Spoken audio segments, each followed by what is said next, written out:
Welcome to the Heroes Keep Gaming 2023 Game of the Year special. This is a special because it's my first unscripted video for the channel. For the sake of time and getting this completed before the year's over, I wanted to do a more loose, off-the-cuff video this year to cover two of my favorite games, the games I spent the most time with this year and got the most enjoyment out of.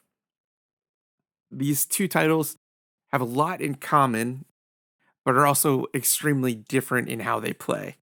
So these games are Marvel's Midnight Suns and Marvel Snap. I know that may seem unusual because technically versions of these games did release last year. Marvel's Midnight Suns first released on PC and current gen consoles December of 2022, and Marvel Snap released, I believe, October of 2022. But the caveat here is that Midnight Suns released on past gen consoles in May of this year, and I played it on PS4. So technically, it was a new game this year. I saw that even Sony included it in their Game Awards for 2023 because it did release after the nominations for the previous Game of the Year were already concluded. So technically, it released right after the cutoff of last year's Game of the Year games. That gave me a little bit more reassurance that this is fair to include in a Game of the Year list if you're trying to keep it current to games only released in 2023. And for Marvel Snap, there's also a similar caveat where the PC version on Steam only left early access a few months ago. So both of these games technically are 2023 new releases, even though they had versions in 2022. And I know for most people, games like Baldur's Gate 3 and The Legend of Zelda Tears of the Kingdom are their Game of the Year nominations, and I wouldn't fault anyone for choosing those two titles. While I didn't personally play either of them, I did actually watch Twitch streams and basically watched complete playthroughs of both games, so I feel like I've seen the full experience of what they have to offer. Even though Baldur's Gate 3 has numerous endings, you're never going to see a fraction of the content available in a single playthrough, which itself is already extremely long. So, next, I'll get into why I've chosen these two games and why these games were my favorites of the year. Marvel's Midnight Suns is a hybrid between a turn based strategy game and a deck building game. It's really cool the way both gameplay elements are brought together. Coming from Firaxis Games, best known for the XCOM series, there was an expectation ahead of the game's release that it would probably play a lot like the XCOM games, but with Marvel characters, which was already an exciting prospect. But it turns out Midnight Suns plays completely like its own thing. Midnight Suns feels like it was built from the ground up to cater to the Marvel Universe and the characters specifically selected for this game. The Midnight Suns branding itself gives the game a unique set of characters and a different take on the Marvel Universe than we're used to. Even though I'm a diehard Marvel fan, like many, I wasn't really familiar with the Midnight Suns offshoot, which is its own spin off comic that brings together the more supernatural characters from the Marvel Universe, like Doctor Strange and Ghost Rider. So your core team is comprised of members of the Avengers and the X-Men, heavily leaning on characters that have more supernatural or magic-based powers. In the game, you take on the role of an original character for the game named Hunter, who is a extremely powerful magic wielder who was actually killed over 100 years ago in a battle against their own mother. In the story, Hydra has resurrected that mother, named Lilith, to destroy the world, basically. So to combat Lilith once again, the Midnight Suns resurrect Hunter, and you take control of that character, and you're able to design them with your own original style, and you get to customize whether they're good or evil throughout the game, which is pretty cool. It allows you to unlock different abilities, whether you choose the good or evil path. And it's always fun in games when you have conversation choices where you can choose the good answer or the evil answer. What gets really interesting is different characters, even though you're all technically good guys, some characters, if you respond with the good answer, it will negatively impact your friendship level with that character.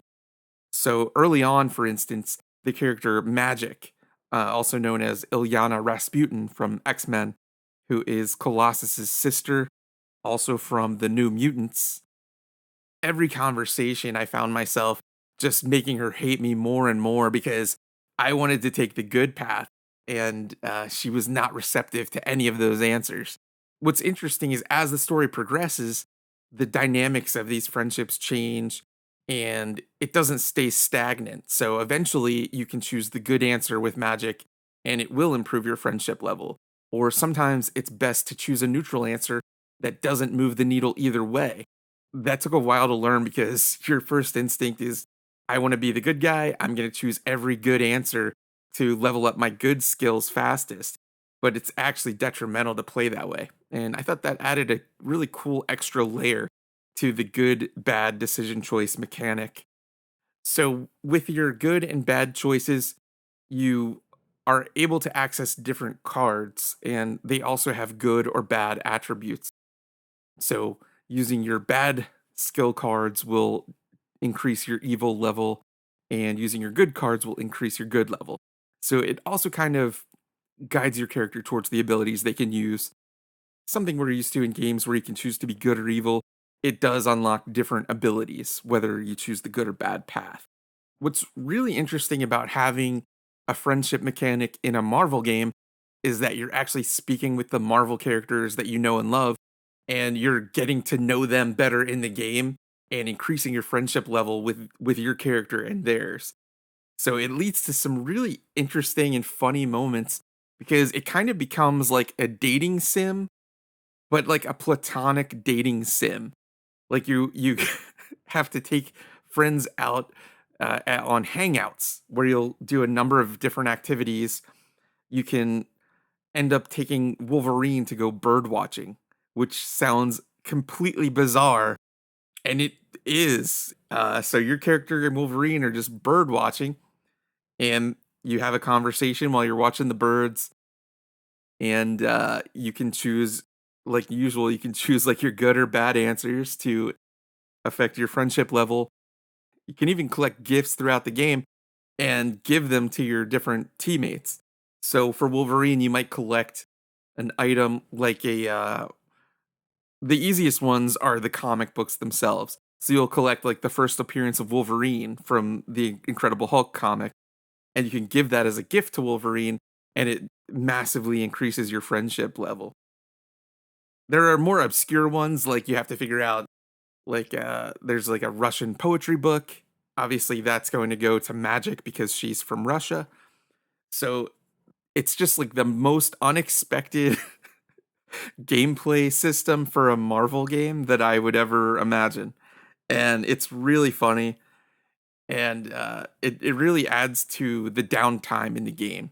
So, like XCOM, which had its own base building mechanic between your turn based strategy missions, Midnight Suns has the Abbey, which is your home base for the time being, where the Midnight Suns have convened in Salem to fight the forces of evil, and they're kind of protected from evil magic in this area. And it's surprisingly not just the building of the Abbey itself, but it's its own little open world, which you progressively unlock different areas of as you go through the game and find different items to open new areas. What I really liked about this aspect of the game is, first of all, it's really chill and relaxing.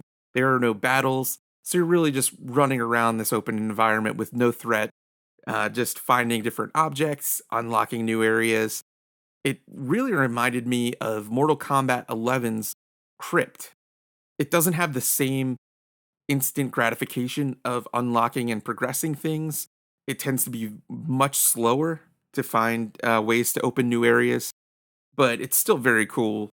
The combat itself is really fun. The character abilities are a blast to use. And like most turn based strategy games, a lot of the gratification comes from coming up with an intelligent strategy to win each battle. What I will say, since I'm going to talk about another card battle game, the cards themselves in Midnight Suns aren't overly impressive. They are basically made using the in game models in different poses to convey and whichever move is being pulled off.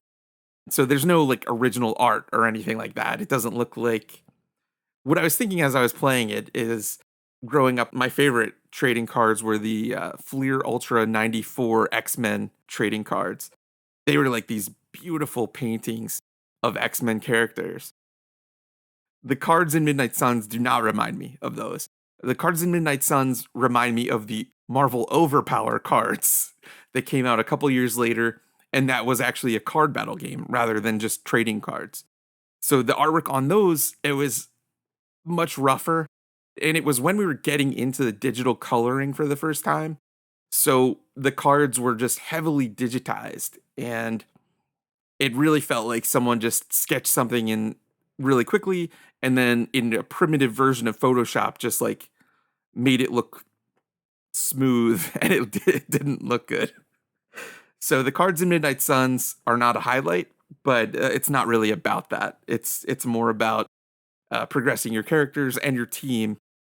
I guess another thing I should mention is that you do get to unlock different visual upgrades for your character throughout the game, for your whole team throughout the game. And that's always a feature I appreciate in games.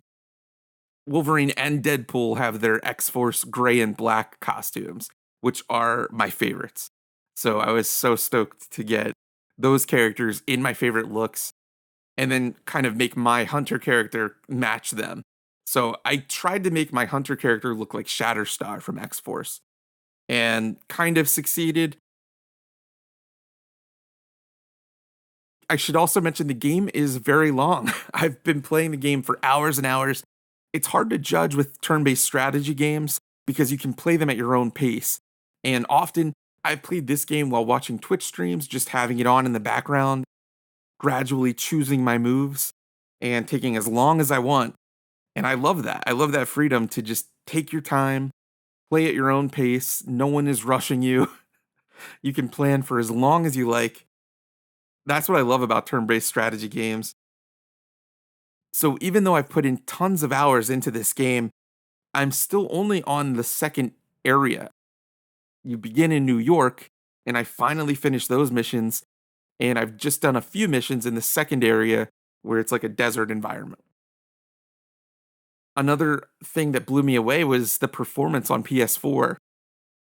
There are times when there's like some texture pop in that takes a little while, and there are times when you're exploring the grounds of the Abbey and it will stutter a little, but mostly it plays perfectly on a base PS4 console, and it looks really, really good.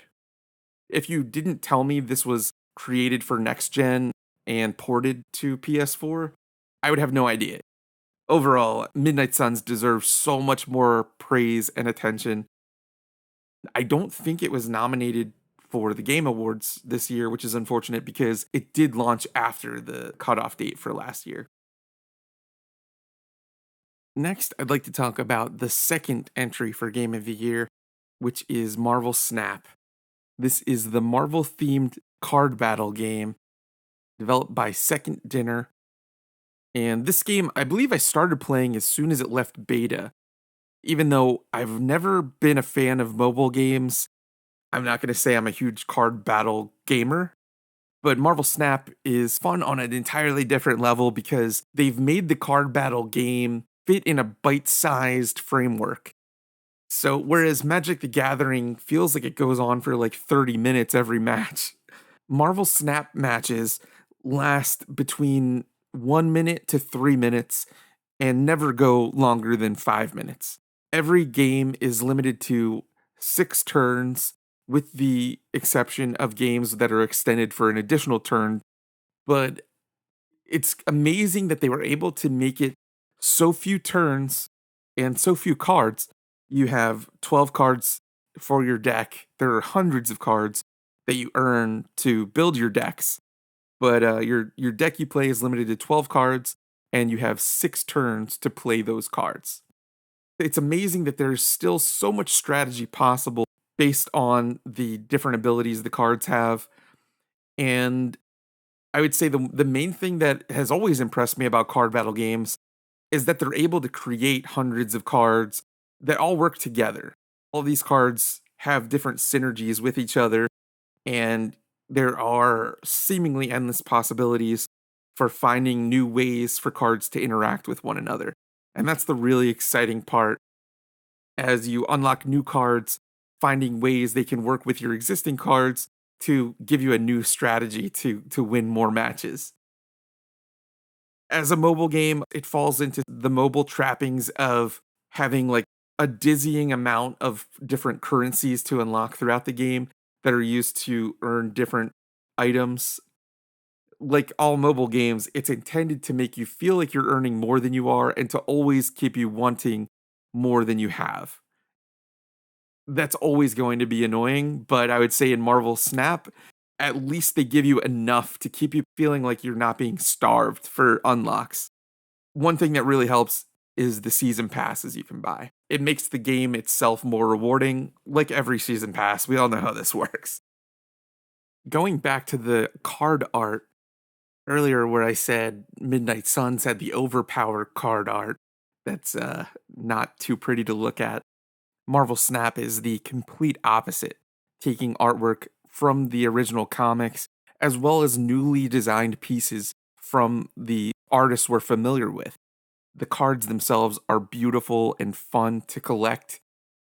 What's so cool is when you first unlock the cards, you get their standard form, then you can upgrade them, and as you upgrade the cards, they become cooler looking gradually. But the artwork itself, to me, as someone who collected Marvel trading cards growing up, it brings that same type of feeling. And you even have some of the same artists, which is so awesome. My goal since starting the game has been to collect every Jim Lee variant because he's my favorite comic book artist. What's really cool about the Jim Lee cards is they're actually taken from the artwork from Jim Lee's 1992 card series. At the time, most of Jim Lee's artwork was inked by the incredible Scott Williams, and for his trading card series, Jim Lee penciled and inked all of the cards himself. So it had a very distinct look to it. And it was over 100 trading cards. There was a book released that's basically just all of the trading cards of that set, but it's printed in book form and they're blown up a little bit larger, probably closer to the original size. I never even knew Jim Lee did an entire set until I found this book. I can't recommend it enough. The Marvel bullpen saved the original artwork from each of these trading cards to use as an example for other X-Men artists. So, because they saved that original artwork for 30 years, they were able to remaster them basically. They had a new colorist come in and used modern digital coloring techniques to update these Jim Lee inked cards, and they used them as variant covers for a series of Marvel comics a couple years ago. This allowed a high res version of each of these to be available to use in Marvel Snap. So, for all of the Jim Lee variants that have been released so far, they're from that original trading card series, digitally remastered for variant covers, and then ported into Marvel Snap. It's amazing that we're able to unlock these in Marvel Snap. They are definitely the biggest reward I seek out in the game. It adds a whole new dimension to the game where you're not just having fun battling with the cards, but collecting them is equally as fun. To bring all this rambling to a close, I intended to only include Marvel's Midnight Suns as my game of the year, but when I thought about it, I had put so much time into Marvel Snap as well. They both share so much in common, and I've played both of them so much throughout the year. It felt like I should really highlight both of them. I think it's kind of cool to have two Marvel games that both focus on deck building at least as part of their gameplay. So thank you so much for tuning in and hanging out with me while I went over my games of the year for 2023. I'd love to hear what your game of the year was or multiple games were for the year. Please like, subscribe. Thanks again. This is Heroes Keep Gaming signing off for 2023, and I'll see you next year.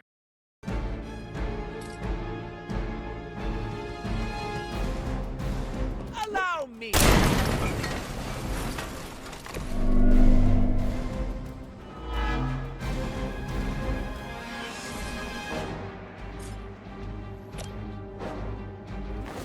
I choose you!